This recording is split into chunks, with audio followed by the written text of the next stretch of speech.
Ok, þá ætlum við að fara að skoða aðskiljanlegar diffurjöfnur og það fyrsta sem við þurfum að skoða hérna er ritháttur og við erum vön því að nota þennan rithátt fyrir afleiðu, það er sér diffurum f, þá fáum við f diffra af x.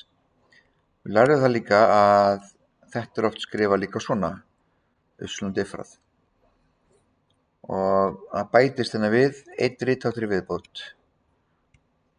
Það er dy deilt með dx og það er að hugsa þetta hérna dy deilt með dx sem ætlum að diffra með tilliti til x.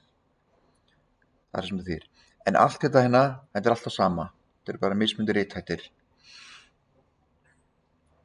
Ok, þannig að við ætlum að nota okkur þetta við að leysa þetta hérna dæmi, aðskiljanlegar diffurjöfnur. Og þegar maður leysir aðskiljanlegar diffurjöfnur, þá er þetta sundurliða niður í 4 skref.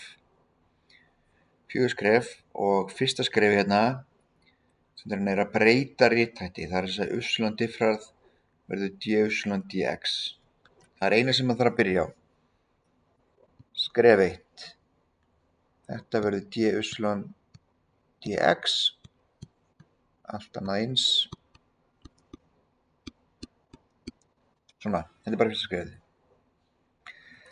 Skref nr. 2. Aðskilja x og y. Þetta heitir aðskiljanlegar diffurjöfnur. Það sem við ætlum að gera, við ætlum að hafa y-ið vinstra megin og x-inn hægra megin. Þannig að ég ætla að byrja hérna að taka hérna skref 2.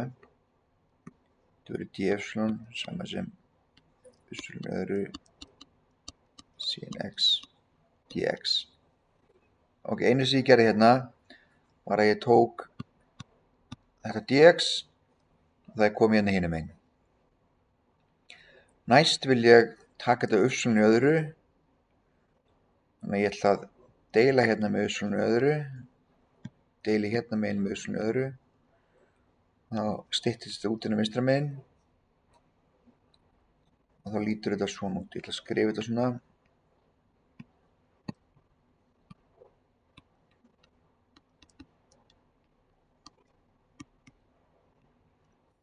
Ok, þá lítur þetta svona út. Sjá þetta dy hérna, það er ekki upp á streikinu, það mætti alveg vera þar, mér finnst bara þægilegt að hafa þetta svona þegar ég er að vinna með svona diffurjöfnur. En þetta er sem sagt þetta á skref 2, nú eru y komin hérna vinstra megin, x-in eru komin hægra megin. Ok, næsta skref, þriðja skrefið er að heilda báða megin. Þannig að það sem við ætlum að gera, við ætlum bara að setja hérna heildunamerkið báða megin.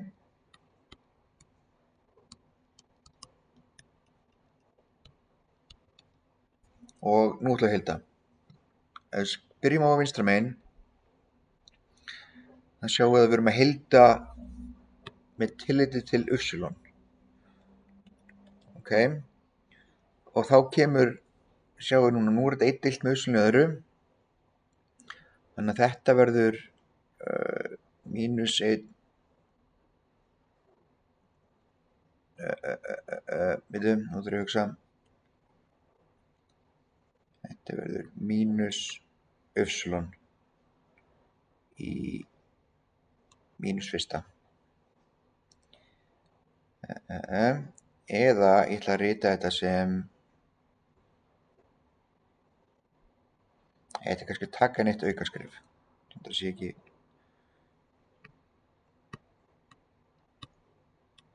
Ok, þetta lítur svona út. Ef ég heilda þetta, þá fæ ég mínus y í mínus fyrsta. Og þetta er sama og mínus 1 deilt með y. Ok, þannig að þá veit ég vinstri hliðina, þetta er þá vinstri hliðin. Ef ég heilda sinus af x dx, þá fæ ég mínus cos af x plus k. Ok, sjáu hérna að þegar ég var að heilda vinstra megin þá skrifaði ekki neitt K, en þegar ég heildaði hægra megin þá kom K. Í raun og veru kemur K báðum megin, en ef maður er með fasta vinstra megin og fasta hægra megin að þá er nóg bara að skrifa fasta öðru megin. Þannig að þið þurfa ekkert að spá í að gera það K í vinstra megin, en nóg að gera K í hægra megin þegar við heildum út x-ið. Þá getum við tekið þessu hérna í jöfnu, haldið áfram hana, og svo að þetta er mínus 1 deilt með y, sama sem mínus cos af x plus k. Ok, þannig hérna er ég búinn að heilda báðum megin. Þetta var skref nummer 3. Og þá fyrir hérna, skref 4, það er að einangra y-ið. Því við viljum alltaf enda með jöfnu sem er bara y sama sem eitthvað. Hérna erum við búin að heilda. Þá er það skref 4. Ok, sjáum það að y-ið er undirstriki sem við viljum ekki. Þannig að við ætlum að margfalda hérna með y og margfalda hérna með y. Þannig að þetta mun líta svona út.